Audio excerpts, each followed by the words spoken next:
জি sir, yes sir, আপনি কোনো tension করেন না। আপনি যে ঠিকানা দিচ্ছেন ওই ঠিকানায় যাই ফাটুমু। খালি কি ফাটুমু, এলাকা পুরো তছনছ করে ফেলাম। ঠিক আছে স্যার, যাই স্যার।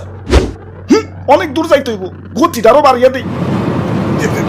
বাপরে, গতির ঠেলাই তো চোখে কিছু দেখতেছি না, চশমাটা পরে বই।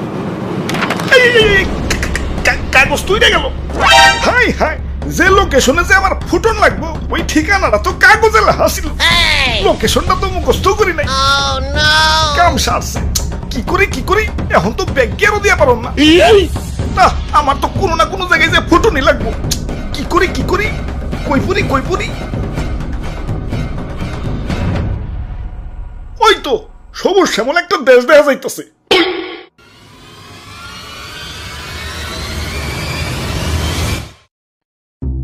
ভাই যাইতে দেন ভাই, দেরি হয়ে যাইতাছে।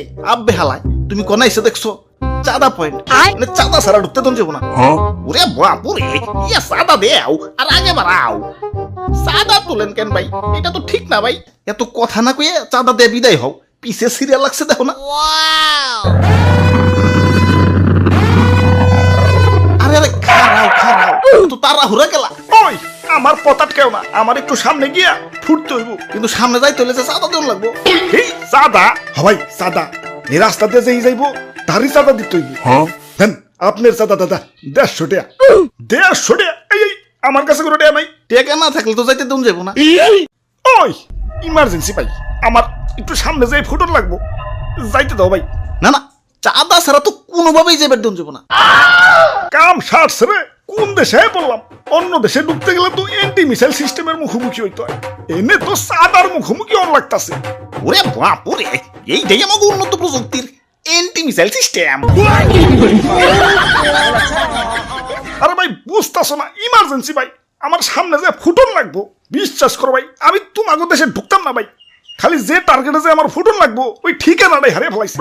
এখন এটাই আমার জীবন, লঞ্চ করার পর আমার ফুটনই লাগবো, যাইতে দাও ভাই। যাও, না করছে কেরা? চাঁদা দিয়ে জেনে মনে হয় হেনে যায় ফুটুকা। খালি শপিং মলটা বাদ দিয়ে, কারণ বাঙালি 99% এখন শপিং মলেই। ওরে বাপুরে, ইয়া চাঁদা দেও আর আগে বাড়াও।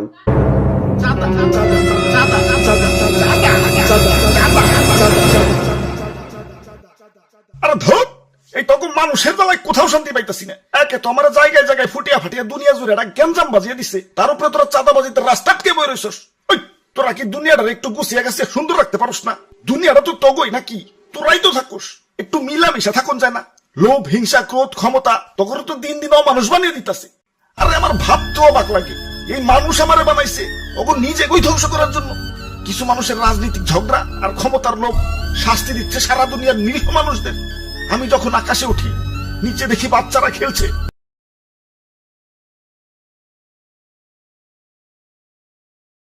আর এদের স্বপ্ন ভাঙার জন্যই কি আমি তৈরি? এই সুন্দর পৃথিবীটা তো শুধু রাজনীতিবিদদের জন্য না, এটা সবার। এখানে শান্তিতে বেঁচে থাকার অধিকার সবার। শান্তি বাদ দিয়ে অশান্তি কেন করস তোরা? তোরা মানুষ না, তোরা সবাই অমানুষ হয়ে গেছস। তোরা যদি মানুষই হইতি, মানুষ হয়ে মানুষ মারতে পারতি না। তোরা সেদিনই মানুষ হবি যেদিন আমাকে বানানো বাদ দিয়া পৃথিবীটাকে সুন্দর বানানোর চেষ্টা করবি। তোরা সেদিনই মানুষ হবি যেদিন আমাকে বানানো বাদ দিয়া নিজের ভাইদেরকে বুকে টেনে নিবি। আরে এত কথা কিসের? ইনি কি সিনেমা দেখতে বইছি? ভালোই চাঁদা দিয়ে যাও, চোখের সামনে থেকে সরো, জ্ঞান দিতে আইছে।